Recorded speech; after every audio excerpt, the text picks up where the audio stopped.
Warning: this video might contain disturbing content. Viewer discretion is advised. Generally, youth may form a moderate deviancy to their peers and superiors, but these few cases show when their rebellious behavior turns into malicious intent. Juveniles are often very impressionable, whether it be through childhood exploitation, neglect, or other scarring events. What happens at a young age may manifest in their subsequent years. Today, we'll be going over a handful of cases of adolescents who were abhorrent, harrowing, or both. Number 1. Graham Young was born in northwest London in September 1947. His mother died a few months succeeding his birth, and after that, his childhood became exceptionally stressful. He had to constantly alternate between guardians, and starting at a very young age, he became captivated by poisons and their reactions to the human body. In early 1961, he began to use his own family as subjects to his poisons. Shortly thereafter, a disease started spreading through the household, eventually even affecting Young himself. A few months progressed, and in November 1961, Graham gave his sister, Winifred Young, a cup of tea. However, she found the tea so sour she threw it away after one gulp. On the train to work an hour later, she began having hallucinations and consequently had to go to the hospital. The doctors concluded that she had been exposed to the deadly herb Atropa belladonna. His father confronted Graham Young and interrogated him for any association. He found nothing of value, but had been told to take caution whenever messing about with those bloody chemicals. Next year, on Easter 1962, Young's stepmother, Molly, had a fatal reaction to an unknown poison. Very shortly after her passing, his father became seriously feeble and was also taken to the local hospital. He had been told he was agonizing from antimony poisoning and was very close to fatal damage. Young's science teacher, Mr. Hughes, became skeptical of Graham's association. He later discovered bottles of poison under his desk and confronted the school's headmaster with visible concern. Young was sent to a psychiatrist who advocated authority action. He was arrested on May 23, 1962, and confessed the cold-blooded murder of his family members. Despite his situation, he still found ways to further his knowledge on poisons and diseases, leading to the suspicion of an inmate's death and being able to extract cyanide from laurel leaves on the hospital grounds. After thorough analysis, he had very clear-cut signs of the autism spectrum. He was released 9 years after being deemed no longer obsessed with poisons, violence, and mischief. He was called the teacup poisoner and died on August 1st, 1990. Number 2.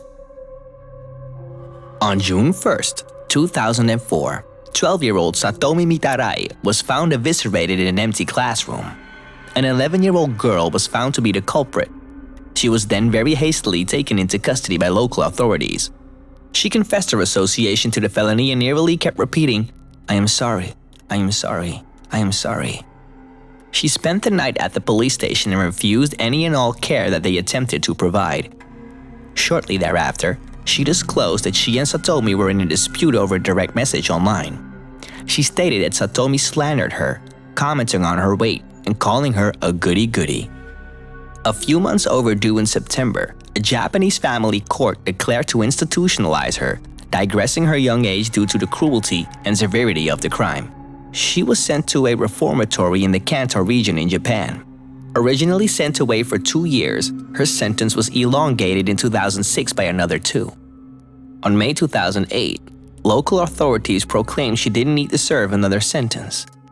Similarly to the teacup prisoner case, she was later found to be on the Asperger spectrum. Number 3. A brand new baby boy was born on the 16th of March in 1990. His name was James Bulger and resided in Kirby, England. However, what would have happened to him in 1993? No one could have expected. 2 10-year-old boys, John Venables and Robert Thompson, abducted the unknowing toddler and tortured and mutilated the young child in the most horrific ways possible. They threw pain into Bulger's eyes, kicked him, threw bricks and stones at him, and other abhorrent injustices. He was found with 42 total injuries, including 10 skull fractures. After the constant torture and disgraces the children committed, they laid Bulgers across the local railroad tracks and weighted his body with rubble. After they left, his body was sliced in half from a train. Later, there was even a sexual element, such as his underwear being removed, foreskin being retracted, and various objects being up his anal sphincter. They were the youngest convicted murderers in English history. They were trialed for 8 years and were released in June 2001 after being declared no longer a threat to public safety. Their parents and both of the boys were both given new identities because they often received death threats from vigilantes attempting to redeem the brutality of the slaughter of James. But there's more. Things grow even darker. Venables is now serving a 40-month sentence after police found more than 1,000 files of child pornography on his laptop, which he hid behind his bed. There also was a pedophile manual found on his laptop that explains how to get physical with children, to put it subtly. Venables' reaction to all of this was, "This is my fault. I've disappointed people again. I've had stupid urges, inquisitive. I'm not going to be seeing this for a long while. This is going to be a slap on the wrist for me. Personally, I really hope Venables stays locked up for a long, long time."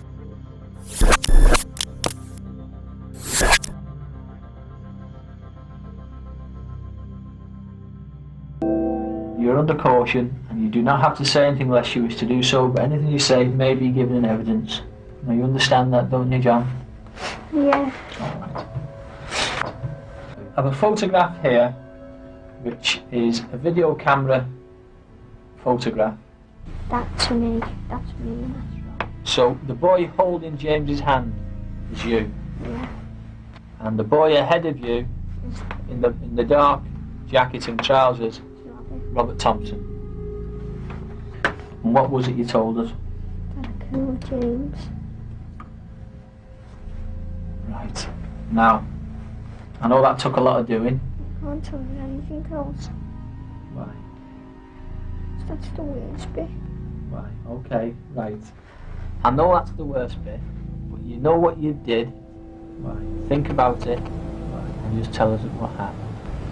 We took him on the rail shop and started throwing bricks at him. And then Who did? Robbie. Why did he throw bricks at him? No. Where did the stones and the bar hit him? In the head. Was he bleeding? Or either. Where was he bleeding from? The face. Then it was Robert's idea to kill him. Okay. So finish now because I can't speak anymore. There you have it. 3 dangerous kids in different ages whose realities at the time were a bit rotated. Thank you for watching, liking, subscribing, and commenting on our channel.